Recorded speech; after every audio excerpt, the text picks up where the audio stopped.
Welcome to the space where creators have aligned a positive and intellectual collab of open minds for sharing and learning from one another. It's a vibe. ReadswithRosa podcast on the mic. Subscribe, educators spitting bars. I guess you didn't know I'm multifaceted and humble, checking off life goals.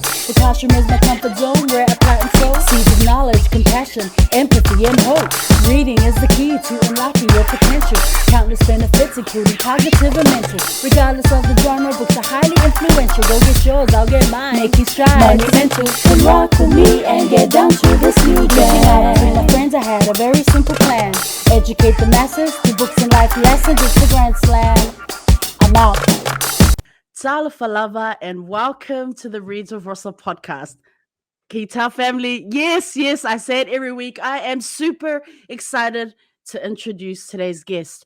We have a writer of Samoan heritage, born and raised in the Bankstown area of Western Sydney, Australia. She currently works as the project officer for UTS Pasifika programs and is the secretary of the Australian Pasifika Educators Network. She is passionate about storytelling and has written short stories and poetry for SBS, Cordite Review, Red Room Poetry, and UTS Writers Anthology. She is also part of the Sweatshop Literacy Movement, an organization that is devoted to empowering culturally and linguistically diverse communities through reading, writing, and critical thinking. It is my honor to welcome to the show Christine Afoa. Woohoo! Welcome, sis. Welcome. How are you? How are things in your part of the world? It is hot, but I am so grateful to be here, especially with you and your amazing work. Hearing you read that, I'm like, I'm not that great. I'm jealous. I'm so jealous when you're like, it's hot. I'm like, stop. We might have to have an argument right now. We might have to fight. I'm mad because it's cold here. Oh. But it's an honor. Like I said, sis, it is such an honor to have you on the show. For everyone that's tuning in, whether you're watching or listening online on the podcast platforms, I first came across Christine's work. I think it was in 2021. Like I had a guest on the show and I had to do some research. And then, I was so curious about the diverse authors or writers that this organization had. We'll talk more about it later, fam. But that's when I first discovered you, Christine. And I was so curious. Like I knew that offline you were doing a lot of work. But I was just like, can you post this, man? Come on, I need to get you on the show. So I say all that to say, fam, that it is such an honor. Like I said, I'm really grateful for this opportunity, Christine, to have you on the show. Today's about giving you your flowers, and I want to give you an opportunity just to, a brief intro, shout out your villages, your people. Go ahead. Perfect. So talanoa, my name is Christine Afoa. As Loso was really graciously saying, I come from Samoa. So my family comes from Lalumalava, Moka'a, and Losofanga. I also know you have family from Lalumalava as well, Rosa. So. It's so funny. I was just, it's so funny that you mentioned that because there have been people from Mangyangi, which is also my mom's village is Lalumalava, and then also Mangyangi. So I've had other guests on here, and I'm sitting here like, ooh, are we related? Like, I get offline and I'm like asking my brothers, I had a guest that was on the show. I don't know, like, are we connected? So we'll call them and all that later. But for real, shout out to all the Lalumalava people. Just if you're watching online, tuning in, we're grateful, man. We're so grateful. Continue, sis. Continue. As you said earlier, I was born and raised in the Bankstown area. I am actually speaking from Gadigal land and Gadigal country. So I want to acknowledge the traditional Indigenous people and custodians of the land too, as well. But yeah, I was raised in Western Sydney, oldest of 4 sisters, and I take that a lot with me wherever I go. So being that oldest daughter to a Sāmoan family is a big thing. So yeah, that's me. So thank you so much. Being from New Zealand, we hear many stories of being New Zealand-born Samoan, growing up there, but not often do we hear the experience of someone who is Samoan and is born in Australia. So can you take us through like, what was that experience like for you? Big question. I think we lean a lot on the experiences of our New Zealand family here. So my parents, they came to Australia through New Zealand, and the Pasifika community there, especially the Samoan community, with everything they'd gone through with the migration journey first, and then with dawn raids, with having to find their own community there and building that there, I feel like they brought that here in Australia. So it was always like, growing up, it was always like a privilege for me and an honor for me to say that I'm Samoan. But it comes from growing up in Western Sydney as well. So it was a very like multicultural area to start with. And I had friends from all over the world. But yeah. And you always nurtured your own identity because you're hearing from your friends about their great cultures, and you're like, hey, I want to talk about being Samoan. I want to talk about how great I am too and my family. And it wasn't always without its challenges. But I think embedding ourselves in our multicultural nest, I think. That was a really big thing for me.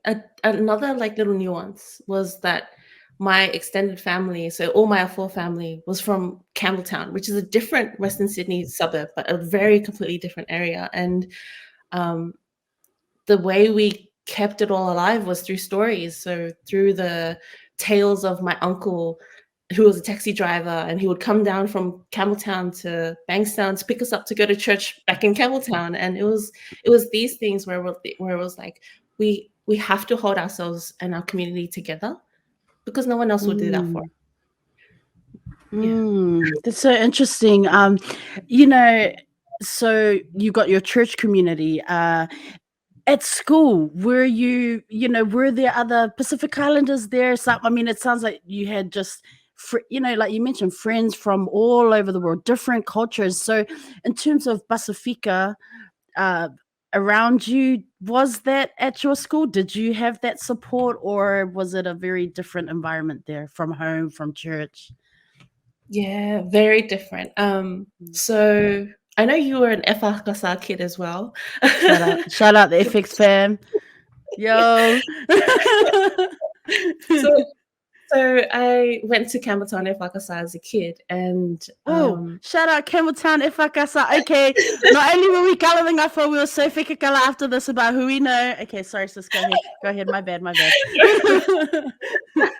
And then when I was growing up, my parents referred to Monday to Friday school as government school, and Sunday school was where we had to focus. Wait, that was the real deal of Sunday school. We're not even going to mock Sunday school here. I mean, we probably complained a gazillion times, but keep going, sis.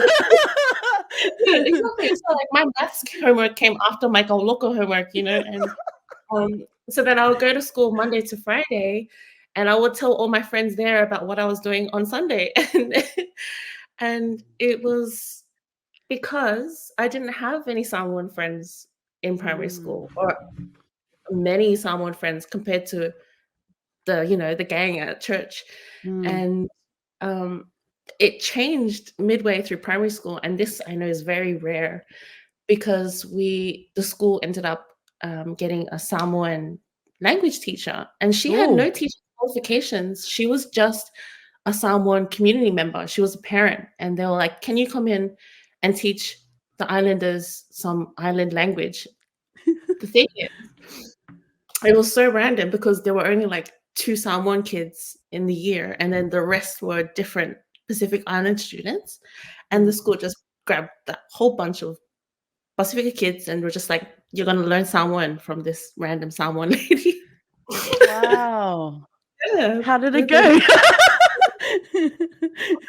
Well, it was interesting. I'm taking the cue. It was interesting. That is for another podcast. We shall move right along. I got you, sis. Wink, wink. I got that. You were so smooth. I got you. Yeah. You mentioned stories earlier just before, and I was wondering, where does your love for, like, obviously through your family hearing your elders, their stories, for you, when did you start creating your own stories? Was it in primary school? Was it in high school? When did you figure out, hey, yo, I'm pretty good at writing poetry. I can tell a short story. Like, So it's funny because being the eldest of 4 girls, mm, you have to figure out really, really early how to entertain them, because otherwise your life is not gonna be peaceful. So whenever, because my mom was, like, my mom was a single mother at first, and then to have to look after these kids, the only thing that would stop them talking over me was if I was talking. So it was me telling them stories. And then at first it was just me copying Cinderella and Disney stories. And then I realized they were not entertained by that at all. So that is where I thought I was a great storyteller. But mm, writing it down was a very insular thing. So obviously fostered by school and by doing assignments. But I never mm, thought, oh, I'm great at this. It was just purely, let me write down this world that I'm seeing in my head. You know, mm, I can't say it out loud as well as everyone. My English is not that great, but I can write it down because I'm confident enough on the paper and to myself, and no one can judge me from what I'm writing. And then I think that's how it really started. Yeah. mm. So in the classroom learning environment, at school, were you reluctant to share? Like, writing, like you said, writing is one thing, right? It's pretty safe. You can get that down on paper, but were you a confident person when it came to sharing those ideas or stories, or were you quite reluctant because of, I don't know, like perhaps judgment, like I'm not good enough to share this? Oh yeah, definitely. I was such a shy kid. I was how the adults were like, "Oh, you're so well behaved." Mm, It's like, no, I am terrified to speak.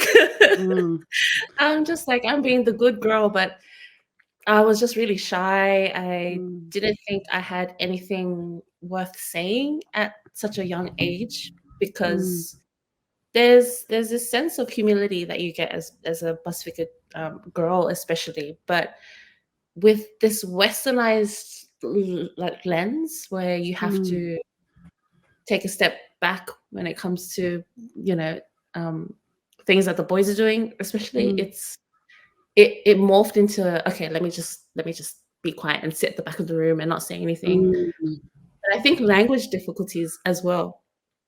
I wasn't I'm not that great at Samoan now, but when I was a kid, I was speaking Samoan words to my teachers in school on mm, Mondays to Fridays, thinking that, like, in my head it makes sense. But yeah, the constant backlash, I would say, from teachers mm, saying, like, "No, cut it out, stop speaking that," forced me to be really good at English afterwards. Yeah.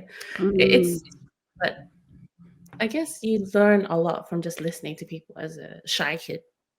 mm. I so get that. I so that Mm. resonates. So then, do you recall who that first person, whether it was a family member, maybe a sister, maybe even a teacher, who told you, "Hey, you have huge potential as a writer. You are really good. These stories, we need to get this out there." Who was that person for you? Oh, definitely teachers, but I think someone who's very influential in recognizing that potential. And I don't really talk about this much as, like, the first person who ever did it, Mm, because it was after high school. mm, mm, But so there's a brilliant videographer by the name of Mohammed Mustafa, and he's a Singaporean but based in Australia, and he did a lot of work for Pasifika people. So he was doing all these videos for people like Swiss and Spawn Breezy, and models as well, like Diamond Lungi. And he saw the power in being a Pasifika person, from just being a friend to them, but also in my writing specifically. So I think outside of the school context, it is so important to have people who will amplify your voice, and who Mm. will see the potential in you and cheer you on, even if you don't see it yourself. And especially outside of school, there was nobody else to hold you up. Your teachers are gone, your schoolmates are gone. You got to do it yourself, and you have to have somebody out there to cheer you on. So, yeah, I would say definitely him. I like that. I was wondering, being the eldest, and then, after school, school's done, and now it's like, oh, real world, going out there, did you feel, not just being a young woman, but the eldest, did you feel a lot of pressure to be that role model for your younger sisters? Or, like, naturally you would have been, did you feel like, I need to go out there, I need to conquer the world Oh, and do 200%, because everyone coming up is relying on me? Did you ever feel that way? yeah, of course. I think it's so natural when it comes to people who are connected to their ainga. Like, Mm, not only are there the future generations looking at you, the young ones, but you're also standing atop these giant shoulders, like your ancestors, your family. And it's both. It's like holding that weight up, but also like making sure that you're taking care of the next. And I remember when I finished HSC, which is our like university entrance exams and our mm, final exams, I had people from my ainga calling my mum, mm, like people from America, people from England, telling my mum what I should do next. And mm, it's so strange because she became this buffer. All that pressure went to her, and then she's very loving towards me, but I felt this like debt to her that I needed to pay, and I just dived straight into whatever my parents told mm, me, which is something that happens to a lot of Pasifika kids today. mm, And I just didn't follow my passions at all. I just went straight into university. Was like, I'm going to do this, I'm going to do that, because people expect it from me. And mm, yeah, definitely learning experience, because how are you going to go into that world if you haven't lived a life yourself? Yeah, mm. so very, yeah. You've done poetry slams, performance poetry. How were you able to navigate that space, being a shy kid, or did it become formerly the shy kid? Like, how were you able to step into that space and just peel away those inhibitions, layers of shyness, and just kind of do it, right? Like, yeah. Oh man. No, I'm still learning. I feel as though every time I get into that space, there are so many brilliant Pasifika poets and slam poets especially, who have that performance element just nailed. Like, they're so great. They go up and a pin drops on the other suburb and you can still hear it, like and I'm just there with my phone or my notepad just like shaking and out of breath. But it's as soon as I read that first word, I feel as though I have a duty. This sounds so nerdy, but I feel as though I have a duty to these words and to the Mm, poetry, to put it out there. And if they judge me, that's fine. I can take it. But it's the words that I really want them to take with them. It's like my gift to them. And how can you honor the crowd turning up and being there and even applauding you to get onto the stage if you can't give them the words that they were there for? So yeah, it mm. sounds really, really it sounds so nerdy, but as soon as I take myself out of it and think about the words, I think that's where I can get my confidence from. But yeah. That is cool. That is very cool. Mhm. Do you remember the first book you read, either by a Pacific Islander or a Samoan writer? Yeah. It was really like, this is horrible, but it's the reality of Australian education systems back in the 90s, back in the 2000s. But it was actually in university, and it was Mm, just because I knew other people that had read his work, and obviously really huge figure in New Zealand, but it was Albert Wendt's short stories, and it wasn't even I didn't know any books of his. I knew he was an author, I knew he was Pasifika, I knew he was Samoan, but yeah, and it was just a whoa, like we can write this kind of stuff. We can tell the world about this, really, and it be published in a book and you can hold it. Like I know that the Australian scene is changing now, but that was huge for me back then. You know, if you like, I was just thinking when you were talking about like primary school, talking about high school, if you weren't now hearing you share that, I'm like, okay, so perhaps there were no books in your classrooms or even in your libraries by people that look like you. So what were you reading? Like who were some characters that that spoke to you, or what was a story, non-Pasifika story that's do you know what I mean? Because I'm just like, so because other guests have come on the show and they're like, and yeah, like you said, I just didn't know until I got to university, and then I discovered all these writers. I didn't know how people were writing stories. So when you're in high school, when you're in primary school, what were the stories that gave you joy as a young Samoan kid? Yeah, that's huge. I think it's strange because I'll think stories and then like stories from my childhood, and I'll think of all the stories that my mom was telling me about what was happening with my family members. It's probably gossiping now that I think about it. I was keeping quiet there. Just saying. She was a traditional Tusi Talana. Wait, we gotta shout out our traditional storytellers, man. Always. But yeah, but like seriously, they were the main characters in my head, you know. They were like, oh, I wish I had somebody like Uncle Alamanga. I wish I'd, you know, like in the book say. But a lot of the time when I was a kid, I was reading fantasy fiction. So I was reading the sci-fi stuff. I was reading the out-of-world stuff because, you know, the world here was boring. But yeah. Another trippy thing is in our local library, which is where I was all the time because I had no friends. They had, and I'm pretty sure this is the Jewish system anyway, but they had the Bible and they had all of the religious texts right next to the fantasy fiction texts.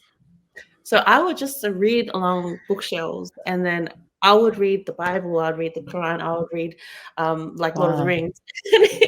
And it would all be these beautiful, fantastical tales of like huge figures, like larger than life figures. And I would always think I would want to create worlds like this that look like the world that I'm in. And that sense of, you know, like out of world experience for other people. So yeah, it was always fantasy fiction. It was always like really nerdy, geeky, sciencey stuff. Nothing wrong with that. We're not making any judgments here. We are all good. You are at Cordite, Samoa, and I was wondering, like, you know, to say that I am a Samoan woman, what does that mean to you? It means, I think the first word that comes to mind is duty. And I think getting older now, so I'm in my 30s, but it used to have such a negative connotation in my heart where it was an obligation, but it was a burden. And I think duty now can be, it can be like a shield, like an armor now. And I feel very proud to be Tamaita Samoa, but I know that I will never stop learning about it. And that's what I always want to be doing. So I always want to be trying to better myself in my knowledge, in leaning on my ancestors, especially because you can be very proud and think, I know everything already. I don't need to. They're an older generation, but it's like so important. So important. Yeah. That's what's up. It's all about, just mindset. You keep evolving our ideas, our perspectives. I mean, yeah, like you said, once we say we know everything, then you've stopped learning, right? Yeah. So, Yeah. mm, I'm very curious, important. like, what do you feel about it? Like, what does it mean to you? You probably I answered this think, in I think, I think definitely tautua, service. I also think family, like because I live here in Japan. Mm, It's not that I didn't take my role seriously. We talk about roles and responsibilities to our ainga and to our ainga potopoto, to our community spaces, community, our church community.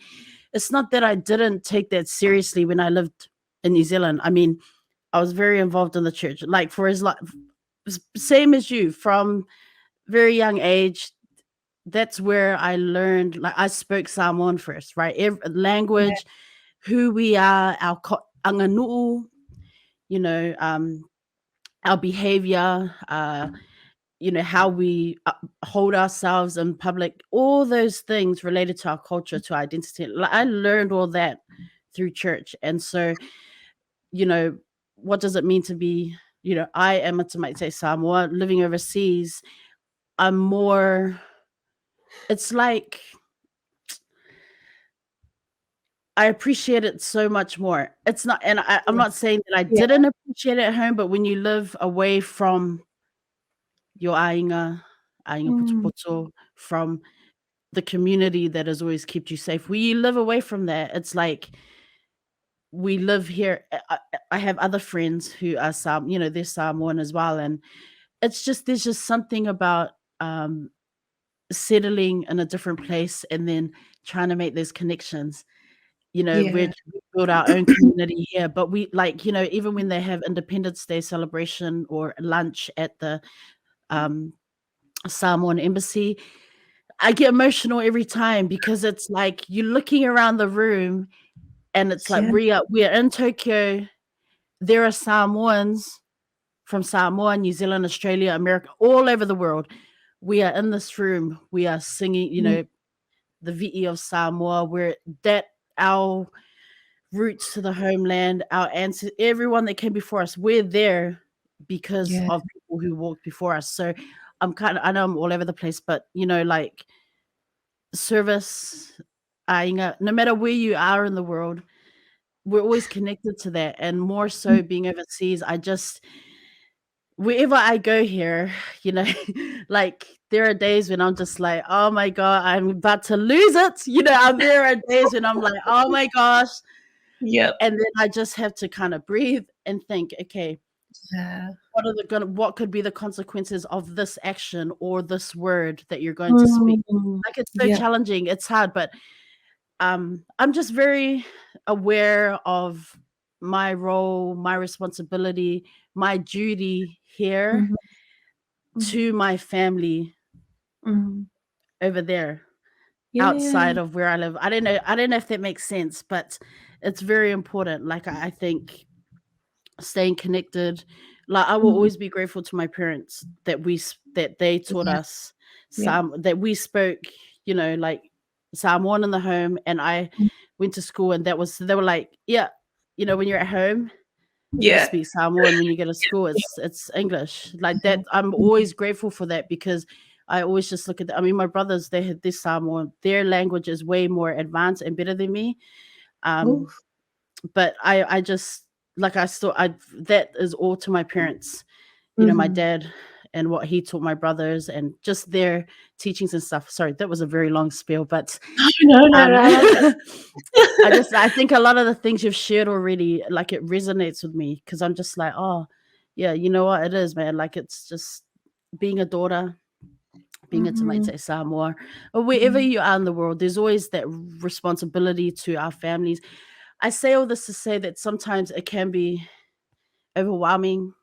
Oh, It yeah. can be a burden. It doesn't matter the life experiences that you've had. And Mhm. it just sometimes, it can be detrimental to our mental health. Yeah, I mean, there's that whole yeah, side, right? And, yeah. I know people, we don't like to talk about this, but while I'm very, yeah, my family is everything, I'm also like, I have come a long way and I've learned, I'm still learning. just the importance of also self, and what I mean is related to like your health, and that it's okay to pause, that it's okay to breathe a little, and that, you know, thankfully my family, they understand, they support. Like I don't have to be like going handies all the time, like 200%. Like it's okay to kind of pause and stop. Like, but I say all that to say that all of us have come a long way. Even my parents and their thinking and that as well has evolved so much, because I just always felt this like duty to be like go go go go go. You're not alone in that. So that was a very long answer to your question. I don't know if I answered that, but yeah. No, that's good. And I think it shows the importance of your platform that you've set up, right? Because here we are talking about it, just us two, but where it's going is you never know who it's going to hit and who else is going to resonate with that. So that's cool. Yeah, I mean, yeah, I do. Like I always, you know, like that is the hope. Like, you know, that is the hope. Your episode 121, I've had 121 people come on the show, so I'm so grateful. I mean, these, you know, I love giving flowers, and now you're part of the Reads with Rosa podcast family, and I've said this the past few weeks. Like, I just think, you know, there are people like yourself, like everyone else has come on the show, who are just out there doing the mahi. You know, they're just out there being resilient. They're out there just being impactful, listening, doing what they do to inspire our up and come, not up and coming, like our new writers that we're preparing, our current writer. You know, that we're role modeling that. So I'm happy to just do that, and to just be able to, even if it's just a space, like you said, if it's reaching 1, 2, 3 people, that's all. It's worth it, right? Like, so I'm grateful. I'm grateful. I want to talk about Sweatshop Literacy Movement. I want to shout out the Sweatshop Literacy Movement based in Western Sydney, Australia. That's what's up.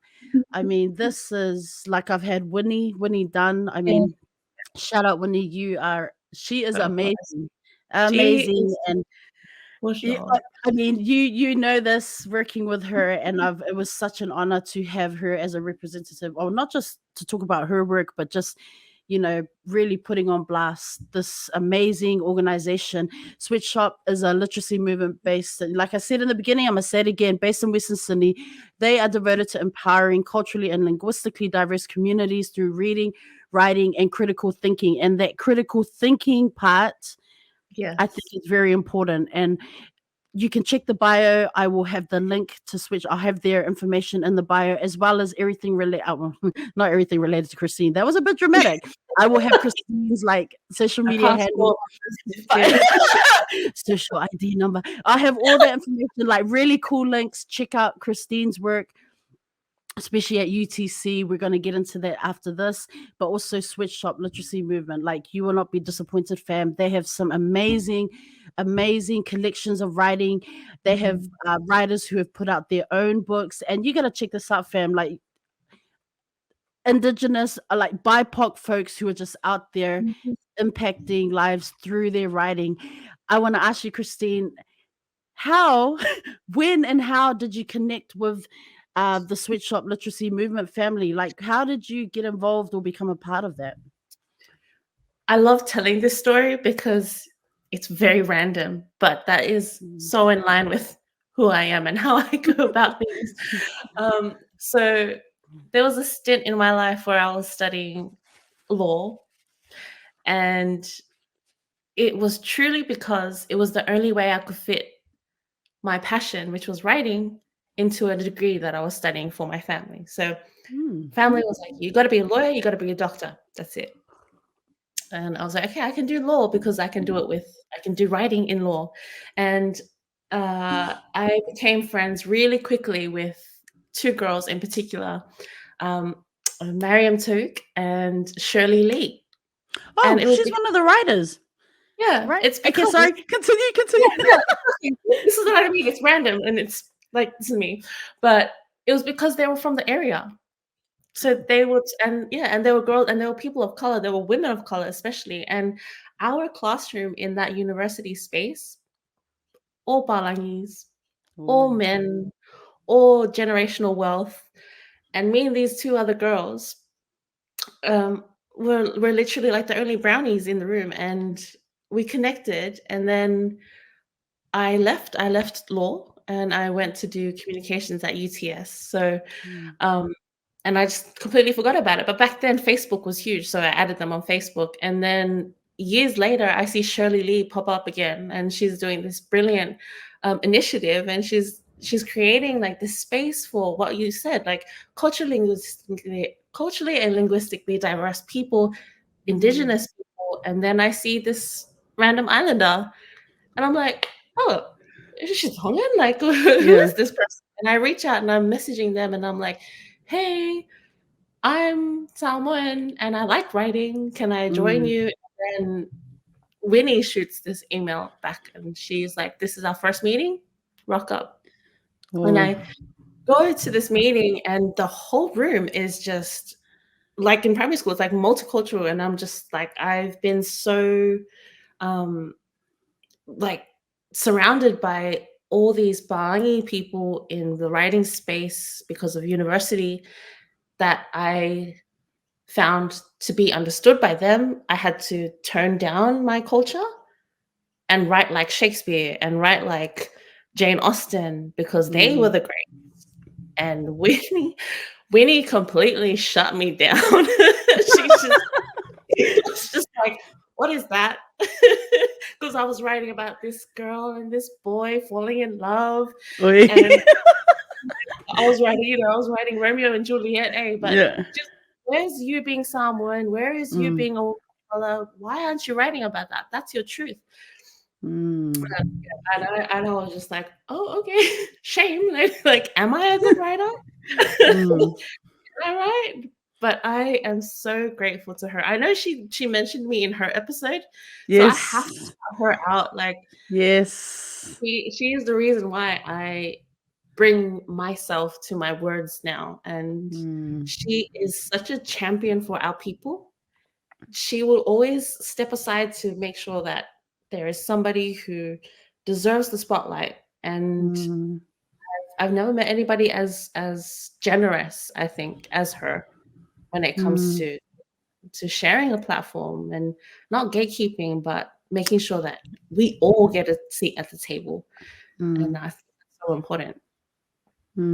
What I really liked when she came on the show was she's so humble. I mean, can I tell you, like, everyone, can I just say that she is super humble, but she is out there doing appearances. You know, she's out there in the community. She is doing public appearance. But man, the work she does behind the scenes and the fact that doesn't get enough, like, I mean, I'm sure I don't know, maybe in the community it is noticed, but that was the impression I got, is that, man, like when I was researching it, yeah, she's out there, she's appearing here and there, she's facilitating, but the behind the scenes work, like uplifting and building community, bringing these writers, bringing everyday folks, just, I mean, it is pretty amazing. Like, and then just, it is not about, she's never about me. It's about, she's such a selfless person, right? It's about uplifting others. And I was just, man, it was an honor to have her on the show, because first of all, I had done this research and I was like, she will never say, she said yes to him on the show. And I was, like, so you can give her as many flowers as you want, because I am such a fan of hers as well. I think amazing. I'm also so in awe of Pasifika women doing the things, you know. There's you as well. It's so hard to see that happen and it being celebrated as well, because our Pasifika stars here in Australia are our footy players, but it's not even the women, it's always the men. And it's changing now, which is something that's so great. But every time I see a Pasifika woman in her space doing the things, I'm just like, you deserve everything. And we got to pave the way for the sisters that are coming up. So For it's real. I love sharing space with her, and I'm so grateful to be sharing space with you. So Oh, like I said, sis, it's a blessing and it's such an honor to be doing this.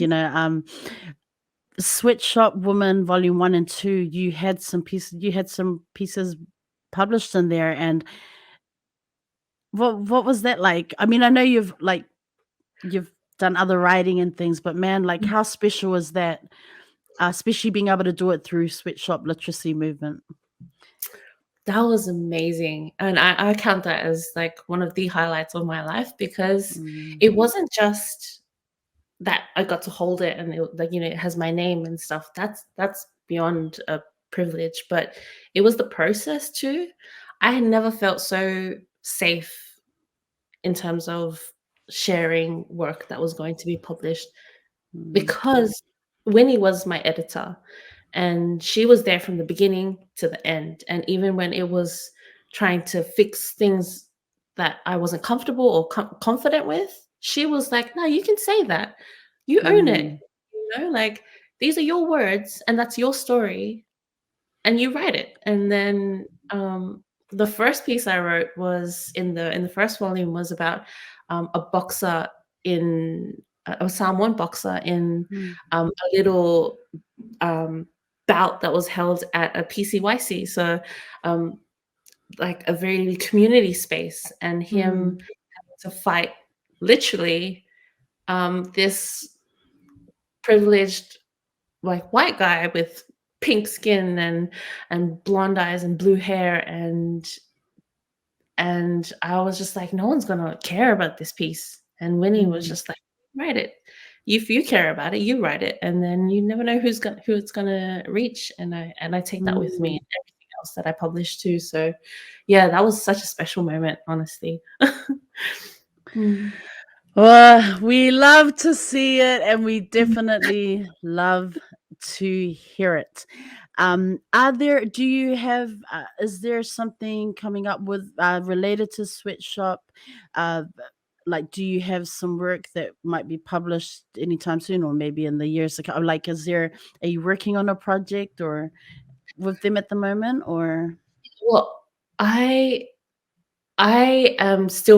always still writing, and I always still want to publish, but Sweatshop itself has a publication coming out very soon, and it's called Otho. And that is something that I'm really excited about, because it's communities that are labeled this label with no meaning behind it. So it's the community themselves that are writing these stories, and I can't wait for that to come out. Also, Winnie herself is working on her book. Yes, I'm excited. I'm waiting for that. Oh, me too. I'm like, I am gonna wait outside the bookstore if I have to. I know so many people here as well that are really excited. Like, I'm friends with Janina, who runs her own book club. I'm not quite sure. Yes. Yeah. So I'm just like, girl, this is gonna be the book. Yes. So check the bio. We will put the link to Sweatshop Literacy Movement, especially Proverb, the book that they're releasing, the collection. Honestly, fam, if you're listening, if you're watching, go on the website, and there are other books. There are other books. Like, we're not even like talking about everything, but go on there, see how you can support them. If not to buy the book, you know what? Go follow them on social media, share and promote. In whatever way you can. It's such important mahi that these writers are doing. It's their stories.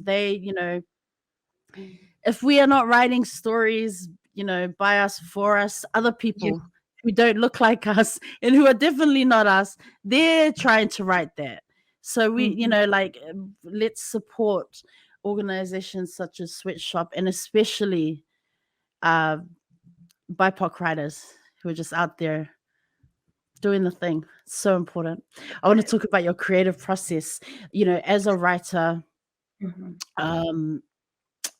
where does that inspiration from? You just mentioned one of your stories that was published in the Sweatshop collection. Where does your inspiration come from to, you write, you say you still write, you are writing always. Where do you get the inspiration for those stories? This is such a huge question for all writers, and I think readers too. But it has to be life, and it has to be my loved ones. So I would write so many pieces about my grandfather because he was such a huge figure in my life, and there are truths in the people that that you want to share. You don't want it to die with them. You want it to keep going, and you want to be like, look how great this is. But I think my biggest, and this is the more technical part of writing, but my biggest inspiration, and you'll find it in a lot of the things that I write, is my physical self. So my physical being and the senses. Like I lean on those so much because, I mean, it's, especially with Sāmoan culture, there are things that we sense that you can't sense anywhere else. So things like turmeric and oil in a fufu, or or frangipanis in the breeze just before a hurricane. Those are my senses of Samoa. But then when it comes to my upbringing in Western Sydney, it'll be things like the sound of a bisupo can being opened by a butcher's knife by my dad, because we never used a can opener, and that was normal. I'm not a friend of the can opener. I'm all about the knife. Exactly. And it was like when I did that, so I was a waitress for 10 years, and I remember I did that in the cafe, and they were like, what is she doing? But it's these things that are so recognizable to us and our experience that I'm always inspired by. I always want to bring that out, find that and write it, track it down, and that's it, and share it. What does your writing space look like? Do you have a writing space? It's terrible because I don't. It's anywhere, it's everywhere. Yeah. It's my phone, it's on a post-it note, and it's not, I would not change it. Yeah, and not everyone that's come on, like I've had other writers on the show, not everyone has a writing space.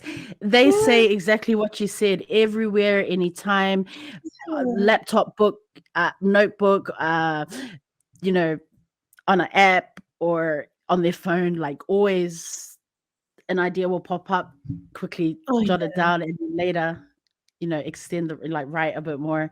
So don't worry, you're not alone in that. What is your favorite piece that you've written to date? I mean, that's a difficult question.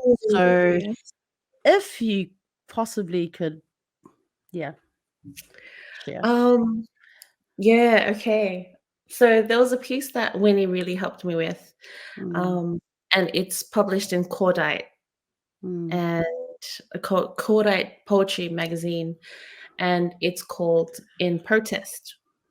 And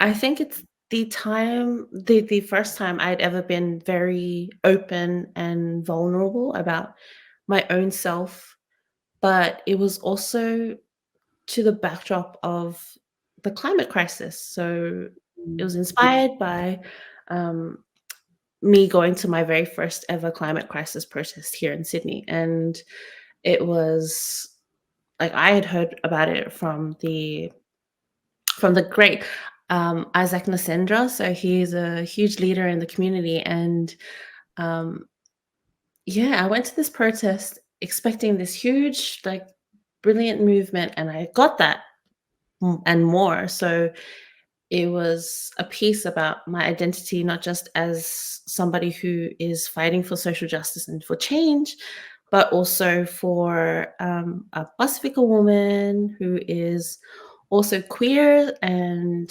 figuring that out. And it was like all these things, and just putting it in a poem was like, this is all of me. And now it's there. And that was, I think it's when you are truly vulnerable in your writing and honest with your writing, I think that is where my source of pride comes from. Yeah. Do you think that you will, with all the writing that you're doing, are you hoping that maybe in a few years' time is the goal to publish your own collection? because I do know, as I mentioned in the beginning, everyone, you have written short stories and poetry for SBS, Cordite Review, as you just mentioned, Red Room Poetry. You've done some work for the UTS Writers Anthology. We've just mentioned Sweatshop Literacy Movement. Yeah, I mean, is that the goal for a writer, is to eventually, put out your own collection because you can? Is that a possibility, or is that something long term that you still are kind of like striving towards?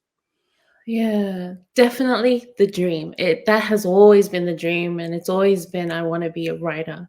But I Mm, think it's meeting people like Winnie that I get to navigate the actual systems in place mm, and find out what the process is about publishing a book and even trying to publish a short story in a collection. But that is the dream, to have my work in my book. That would be yes, amazing. Yeah, but yes, we're yes. figuring it out. We're figuring it out. So whenever that whenever it happens, a year or two from now, we're going to put it on blast on the Reads with Rosa social media accounts, fam. That's what we're about. It's just gotta highlight this stuff, man. This is super important work. Do your friends and family read your published pieces or some of the work you've really put out into the world?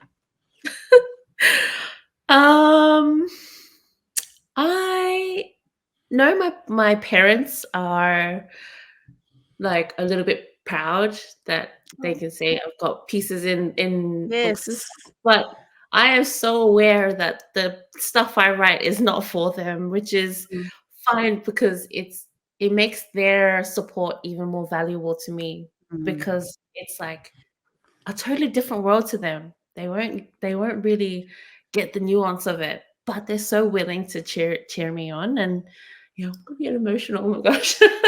aw, But yeah, and my friends, I think it's so important to have that great mm, circle of friends around you, because they have seen me through all of the rough drafts and me mm. having the breakdowns, but they are still there at the end of the day. And yeah, I love working with my friends too, which is like who does that at 30 years old? But I'm That's like, cool, man.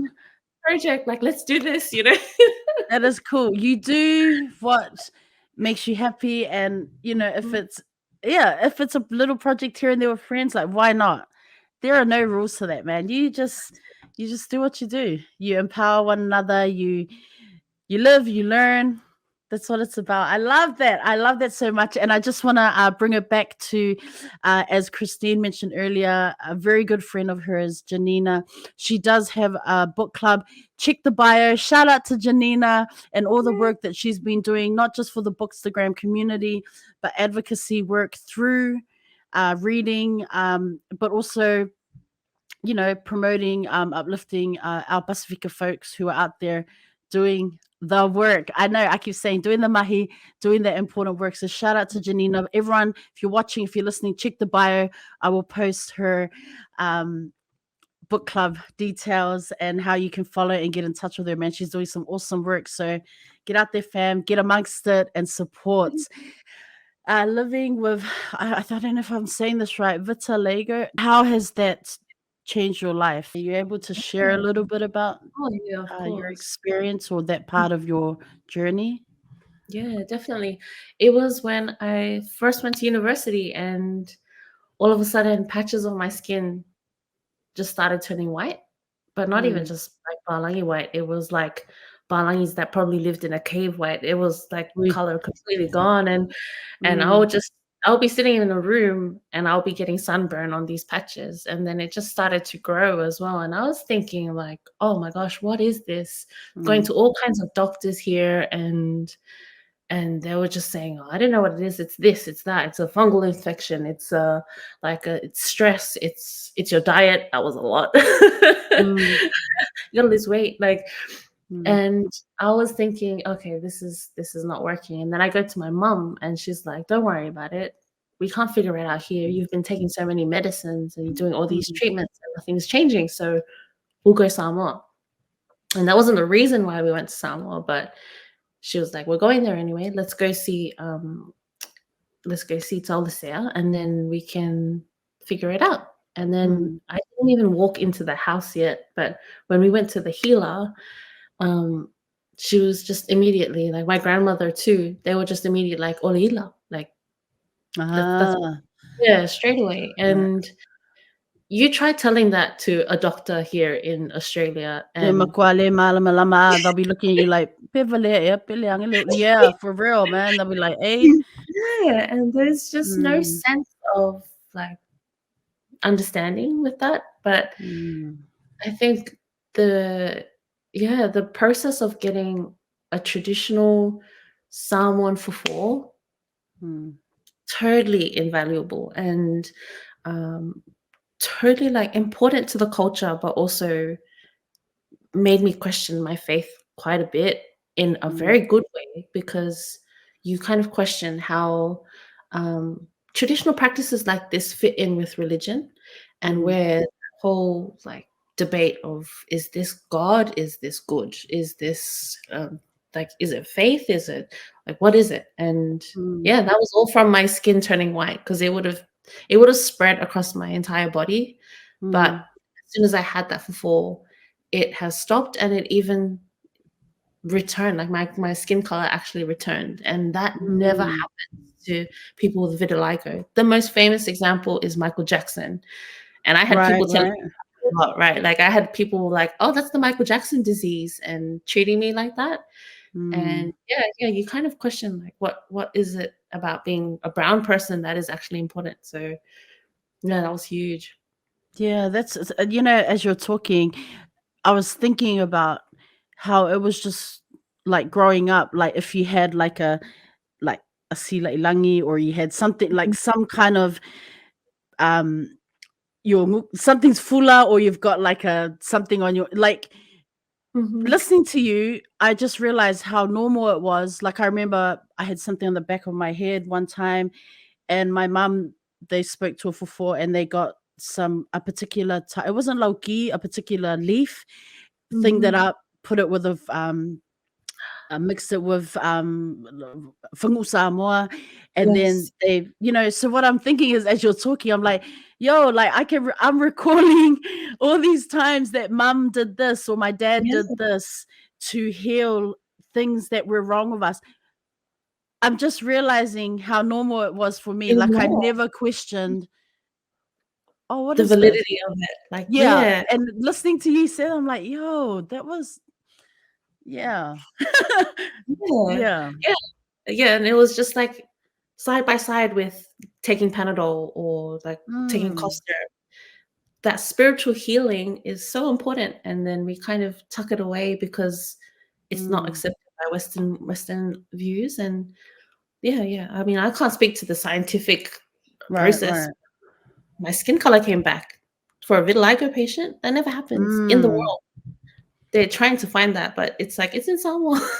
Yeah, It's right? And Samoa. that like the healing and the fulfill. I mean, you know, now that you're healed and had you spoken to other people who perhaps were going through something similar? Like how do people are they even aware of this, like I don't know, in our communities there?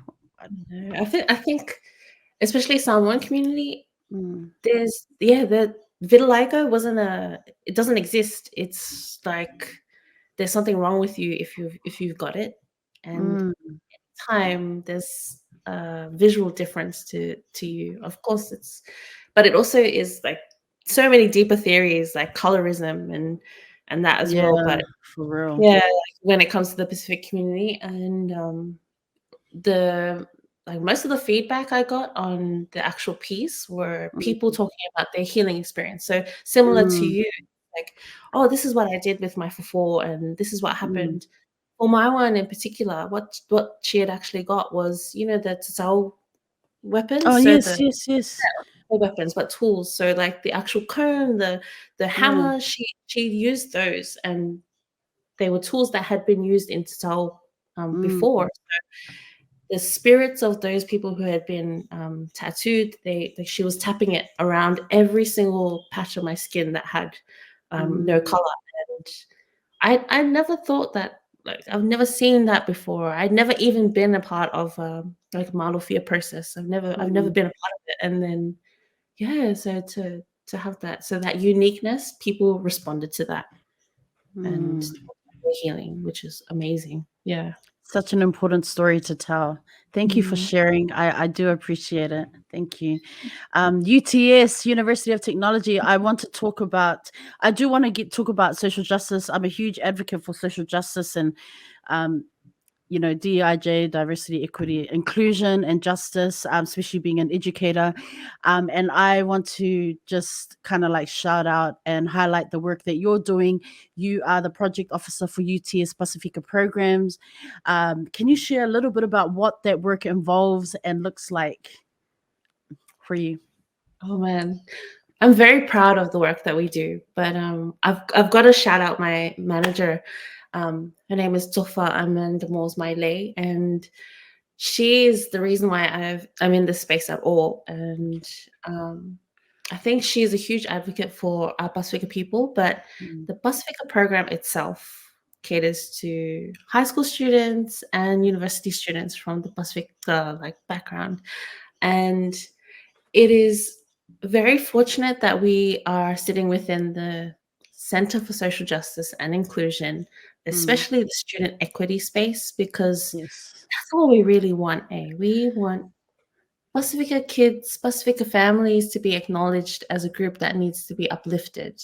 And especially when it comes to equity, you see there are so many words for it. There's so many diversity, inclusion, social justice, and it can be a little bit overwhelming. But I remember seeing this great analogy about cups and what equity actually means. And it's like, if someone is privileged, they're coming to the table with a cup that's already half full, and we are coming to the table with an empty cup. And equity isn't about giving the same amount of water into those cups, because that half full cup will be full before we've even gotten halfway. It's about making sure that that cup on the table is the same as that cup on the other side of the table. And when it comes to Pasifika people, here in Australia, we don't have the institutional backing that New Zealand has. I know with the new government that might be changing, but we don't have that historically. And we want to bring Pasifika students up and not just tell them they're great and they're amazing, but actually give them the tools and the ways to overcome challenges that they will be facing.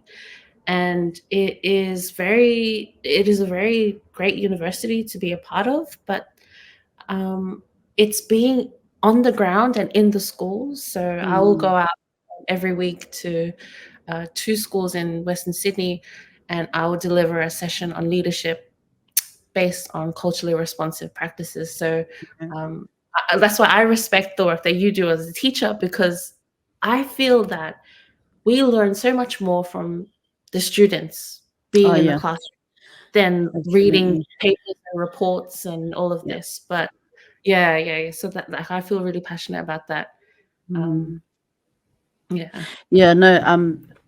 Great point there at the end. And a lot of respect for the work that you're doing out there. Like you said, I'm listening to you and I'm like, I always like to say grassroots level.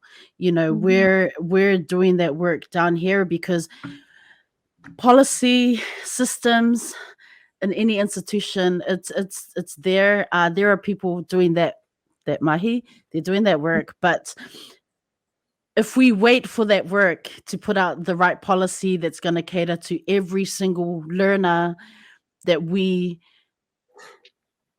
are trying to offer some guidance, or like you said, super important what you said, tools, resources, we cannot wait for them forever. Those conversations will take place around that round table for months to years. But that work at the grassroots level, that's how I look at it, like being in a classroom. I am doing the work. I will always be a classroom teacher first. When I sit in a meeting, I am always thinking about the classroom teaching experience and centering the learners, like supporting them. What are their needs that we need to support them in?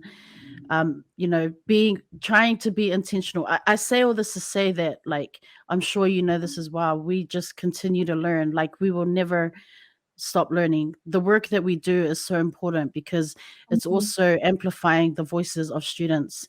It's it's about voices, it's about the choices, it's about the action, but it's also agency. That's part of the equity piece, right? We're amplifying their voices, but also saying, you know what, you, just like everyone else in this room, or you, just like everyone else that is the same age as you, maybe of different color or ethnicity, you too deserve to be in this space. You deserve to have your voice heard. So I think it's just, I do appreciate you sharing even just a small part of the work that you're doing, because you're only mentioning parts of it, but I can understand as an educator, it's huge. There are good days, there are bad days, there are policies that you do not agree with, probably that you question, but we got to stay strong at this grassroots level, because like you said, it's about uplifting. The equity piece is key to anything, but I just know it's not easy, and a lot of respect coming out to you and your team for for what you're doing. You're impacting the lives of young folks. I love that you mentioned that, though. I love that you talked about policy too, and I'm going to mention another organization. I know you wanted to talk about it too, but the Australian Pasifika Educators Network. Yes. Yeah, so that is where we gathered a bunch of educators, and we really are trying to change those policies that you're talking about, because we don't have them here in Australia, and we want to make sure that we take care of the grassroots level by affecting change in that space.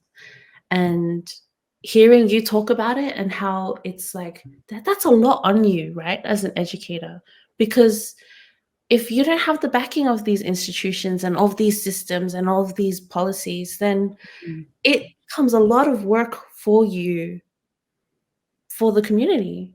But yeah, I really resonate with that, like hearing you talking about that, going out into the schools and like, oh yeah.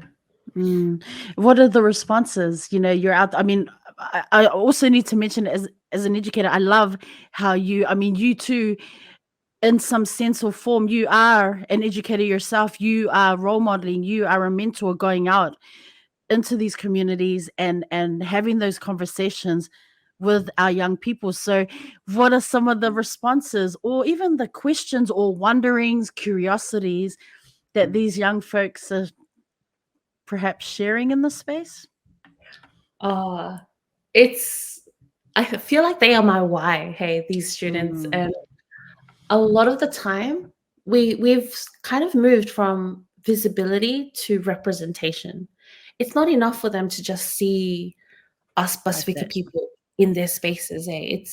We have to be doing something. We have to be standing for something. And the students, they really resonate with that. So in our high school program, the schools that we work with are in Plumpton and Rudy Hill, and these are like well-known areas where there are a lot of challenges for the Pasifika community. But the students there are doing some great things, and they're taking up leadership positions, and they're showing me all this creativity and this willingness to do more with their life that I'm like, why can't the rest of the world, like, why can't they all hear this? Like, why can't they see this and treat them accordingly?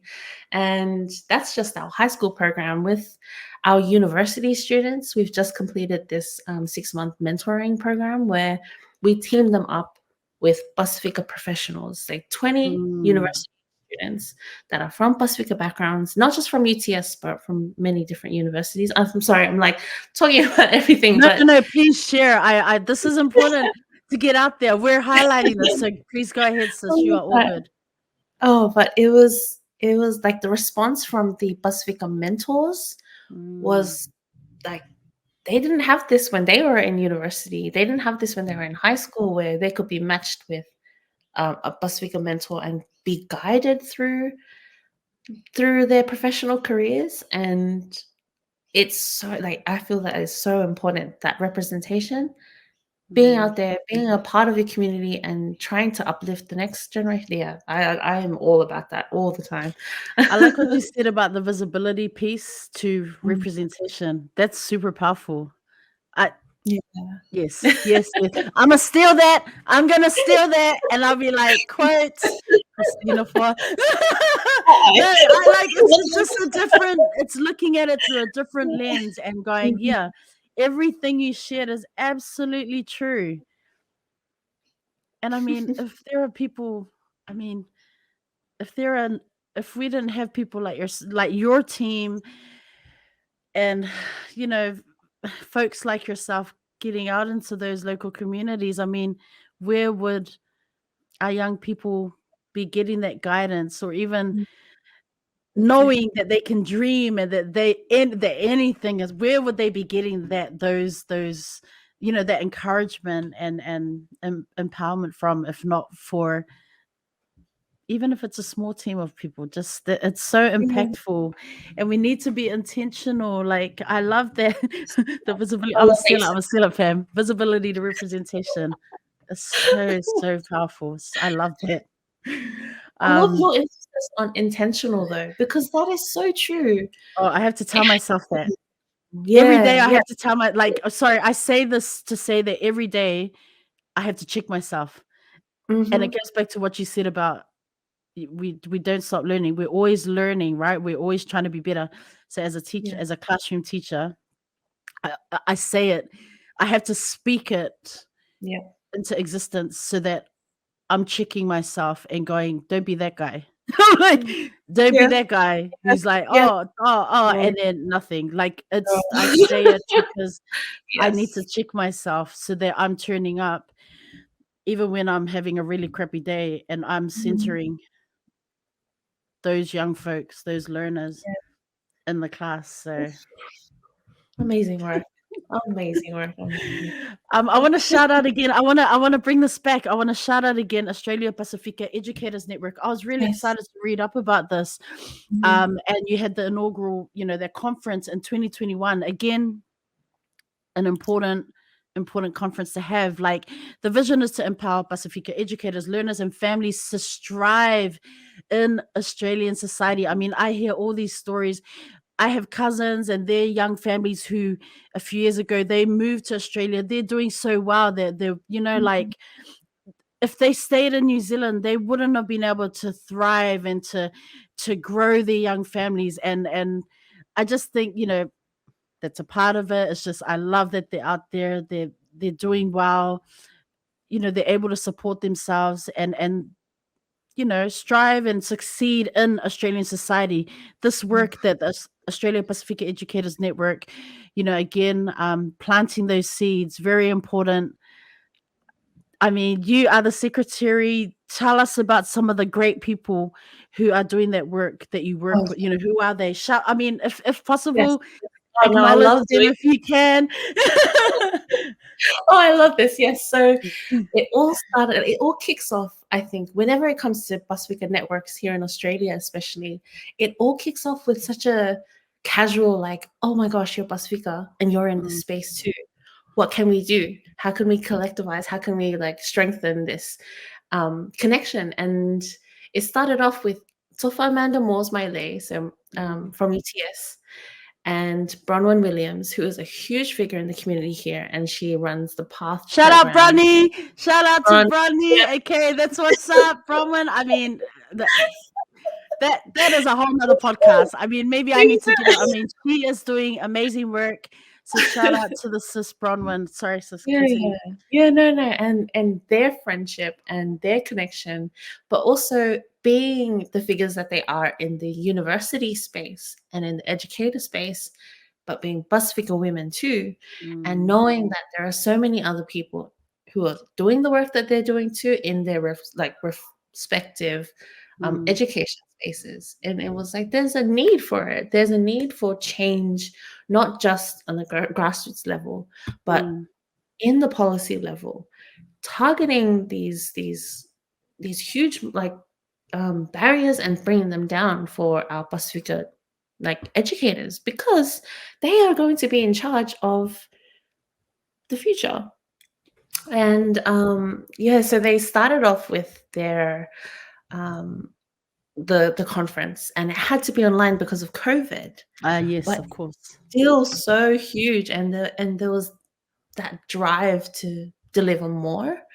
And so me being the secretary, I am so honored every single time to just be in these meetings, because you have people from Western Sydney University. You also have some really great people from UNSW. So there's James Perez, and there's Sepi Swala, and then there is also people from Sydney University.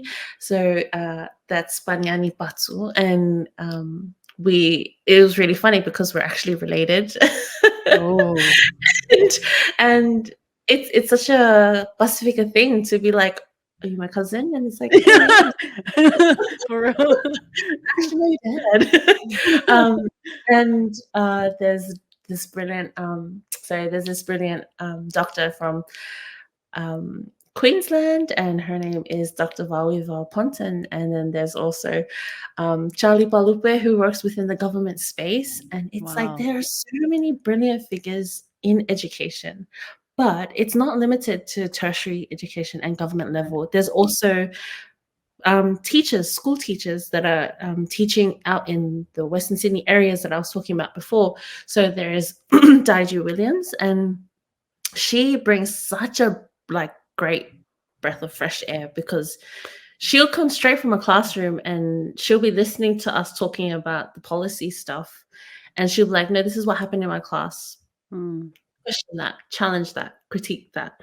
There's also Nashwa Karafitsias, and she isn't Pasifika, but she is a huge ally, and I think that is so important too. But yeah, so many great people, and I'm like, oh my gosh, did I forget somebody? But yeah, it's such an amazing space to be in, and to be around like these great people. I'm always just like, oh my gosh, I need to do better. And I mean, this is why I needed you. Of course, I needed to get you on the show, because I wanted people to look out. Hey, here is one of our other Samoan writers out there doing her thing, but also knowing the other spaces that you work in, and just highlighting, not just through the work that you're doing at university, but and the local communities, but this Pasifika Educators Network. People need to hear about it. People need to hear these names and say and understand, yes, there are people in Australia, our people with allies, who are out there doing this important work.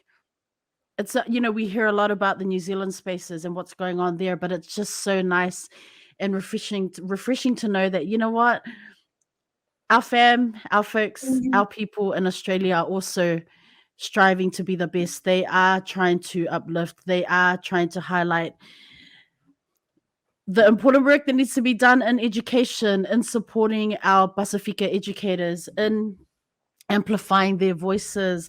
So important. And this is exciting. Fam, check the bio. Like I said, if you want to know more, follow the accounts, check out the websites. And if you're in Australia, if you are an educator tuning in from Australia and you happen to be Pasifika, and you're sitting there yo, I didn't even know there was this. Okay, that's probably a bit dramatic.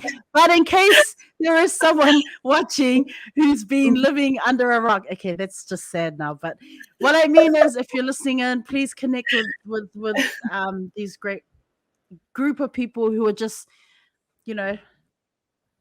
working. Yes, So that's what we're there for. We're there for you. So please reach out. That'll be amazing. Okay, I want to ask, do you have a power suit when you're navigating literary spaces, when you're attending meetings, when you're visiting schools, when you're how are you bringing yourself to these community spaces or literary spaces? I've asked this before. Do you have a power suit, like a puletasi or accessories, something that just kind of keeps you in check, sis? Keeps you in check. I love that. You know what it is? And I have no shame. I'll wear this in the office. I'll wear this to the shops. I always have a say. Okay. And They are Very good. always stolen from my mum. Mm. And she's like, "Give me back my say," but it's like, "No, this is how I carry my ancestors, mom." Yes, I love that. And I get that from my so my grandfather's sisters. They were so good at taking say. They will just grab. They didn't no shame. They'll grab a flower from whoever's backyard and just shove it in their hair, and it will be bigger than their head. But I was always around that. I was always around those strong Pasifika women, and I love that, and I always have it like everywhere. See, there we go. If you're out in Western Sydney, you're like driving your car, you see someone that is probably Christine walking with her saying, just I say, love that beep your horn. Beep your horn or something. Acknowledge the sis, okay? I love that. I love that. Are you connected to other Samoan writers in Sydney or even in other parts of Australia? Like, is there some kind of network like that? Or maybe not just Samoan, but other Pasifika writers? When you've got Winnie there, you've mentioned a few folks, but is there like a collective where you like meet every now and then or? Oh man, I wish. I feel as though I am very blessed to have met so many great Pasifika writers, but in very random ways, very, very random ways. But yeah, like Gabriel Satiu, like Shout out to Gabriel. we love Gabe. And Sandra Felicita. Like I met these two in so many like different random spaces, but I'm just like our ancestors are pulling us together for some reason.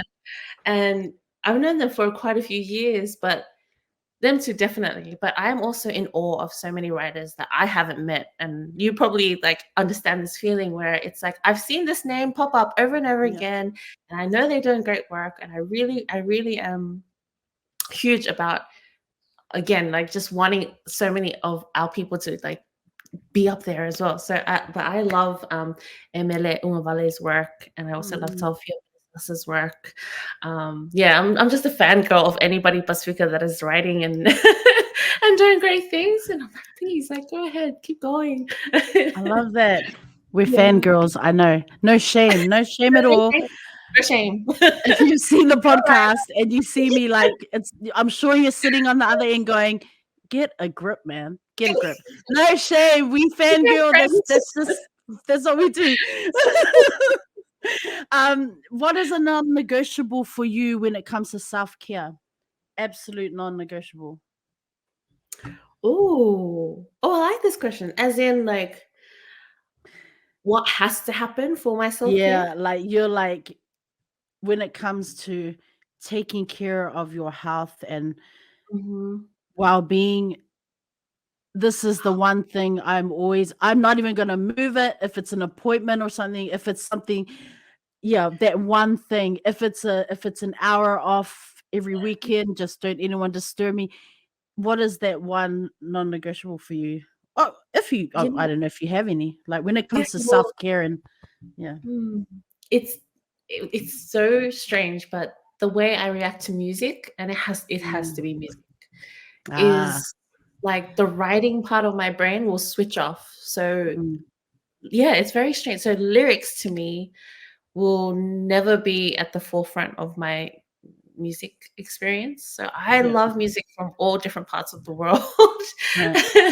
And I react to it and I feel it, and that's my self-care. But yeah. Oh, I love that question. Like that's definitely non-negotiable, but I've never ever thought about it. Yeah, I love that. That's definitely I was not expecting that answer, but I really love it because it's just so different in that sense.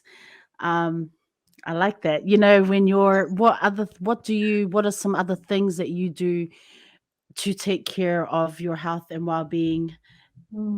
Everyone's always talking about like being busy and the hustle, being on the grind, but sometimes we got to pause. So that's it. Yeah, and I'm really terrible at that, but I think that awareness is key to affecting change. So I rely on my people and I lean on my people quite a bit, and it's so important, I think, to talk.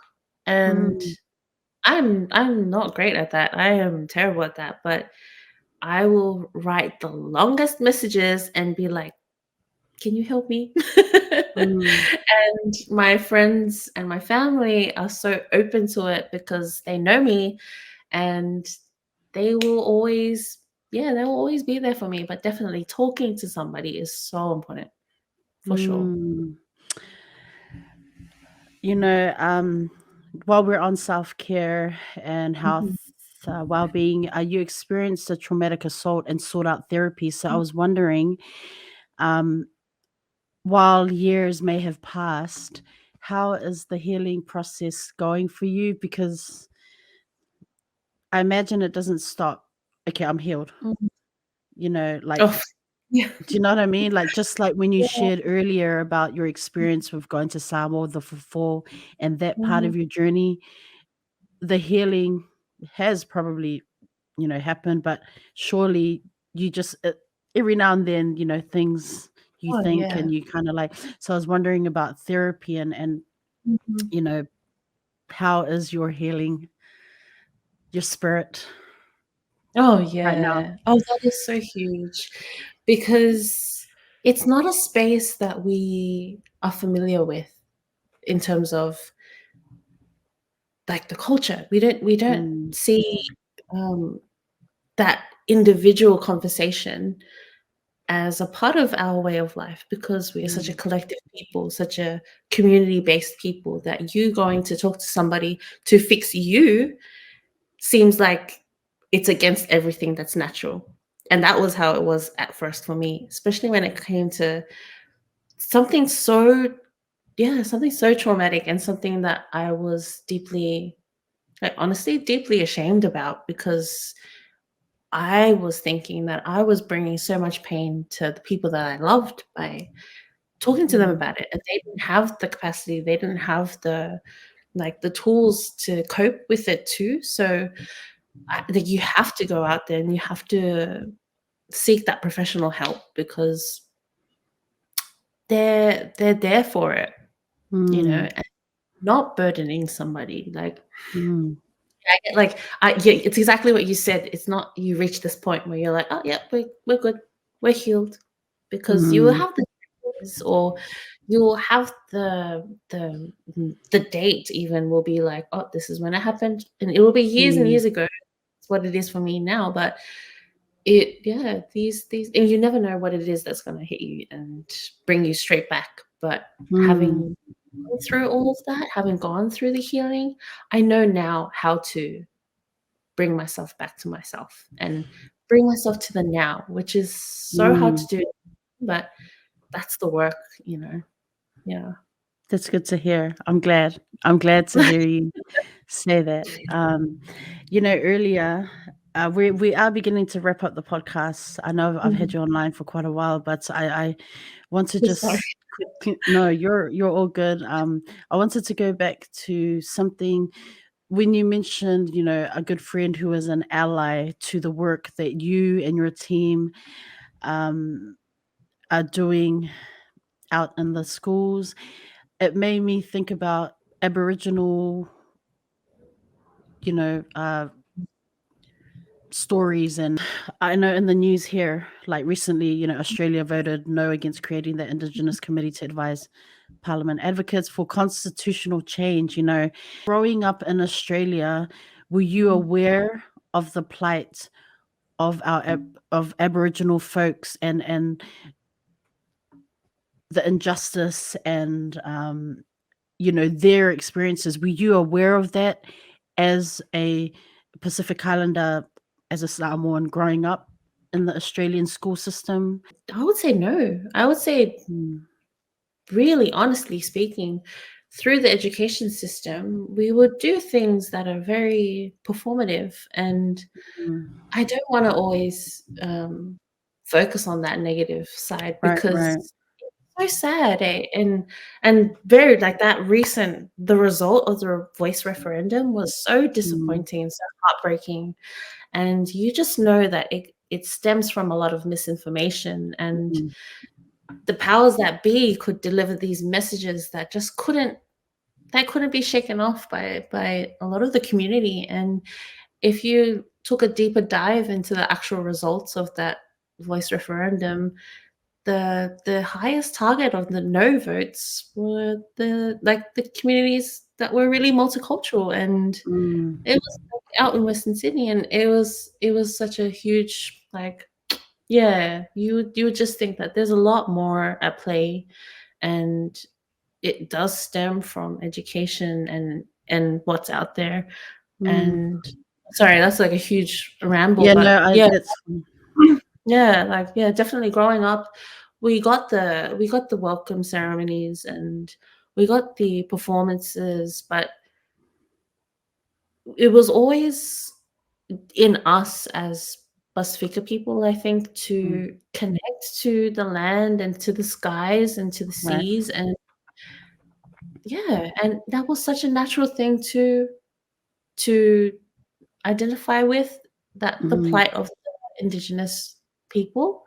And yeah, it was always like, we always knew this. We always knew about our Indigenous brothers and sisters, and we should be doing more.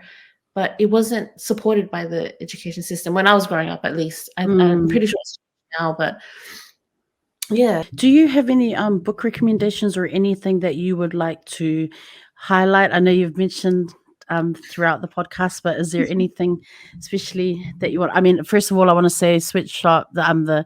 We talked about it earlier. Get collection 1 and 2, volume 1 and 2. Go to the website, buy it. You'll be able to read Christine's work in there and some other amazing writers just like her. So support book recommendations, sis. Oh my gosh. Okay. Yes. No. Definitely everything by Sweatshop. Yes. Like yeah, Sweatshop for sure. But there's a collection, especially called Little Black Book, which I think would be just amazing for everybody, especially the readers of this, the watchers of this podcast. They would really appreciate that. I actually have this is not a Sweatshop production, but so this was The Racial Politics of Australian Multiculturalism. Oh yes. I've seen that. Yes. Go. Really huge, and I mean, literally, but it is everything you think about as, I mean, for me as a Pasifika woman in Australia, born and raised, it is everything about the world that I've been raised in this book. Yeah, and definitely recommend. The subtitle is White Nation Against Paranoid Nationalism and Later Writings, and that is like, come on. Definitely got to read. I have another book recommendation. Okay. Yeah, go ahead. Of course.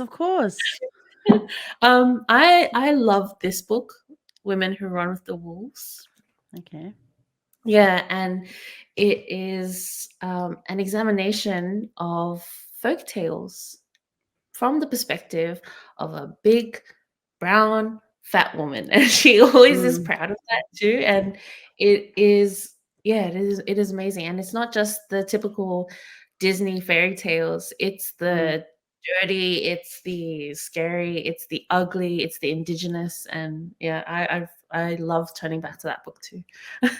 So what is next for you, sis? Do you have any appearances? Are you facilitating anything? I know you're doing a lot of work through your university, working with our young people. What are you dropping a publication or something soon? Are you included in some kind of collection? What can we expect? Oh, you could be dropping an EP. I mean, I don't know. We didn't even go into that part of your journey. That's the next podcast. That's chapter 2. What's coming up? What's next? Yeah, well, like huge things. With APEN, the Australian Pasifika Educators Network, we're actually holding a conference on the 1st of December. And again, so any Pasifika educator in Australia, I wish you were here, but please go for it, register. It'll be an amazing experience. And then we've also got, for the high school students, we're delivering a summit, an education summit for Pacific Cup tournament players. And there's like 1,000 kids who are playing rugby at the end of November. And we were like, what better way to reach out to our community than that? And then obviously some little poetry slams, but I think I'll keep doing what you pointed out. I'll just turning up to things and dropping it here and there. And if you find me, you find me. But Yeah, and see this. It took me 2 years to find her, like actually connect and do this, fam. When I tell you, look out for the Red Sea. I'm just saying. I'm just saying. Support us, sis, if you're able. Check the bio. I will post the APEN, the event for the for the kids, for the high schoolers, for the students, and then I guess you just see her when you see her. I just want to say, Christine, thank you so much. Thank you, sis, for being open to coming on the show. It doesn't matter that it took 2 years to lock in this interview. I am just so grateful that you came. And I No. know that, like, fam, when you look at my document, I so over prepared. Like, there were a lot of things we didn't talk about, but just what you have shared today, those parts of your journey thus far, very inspirational.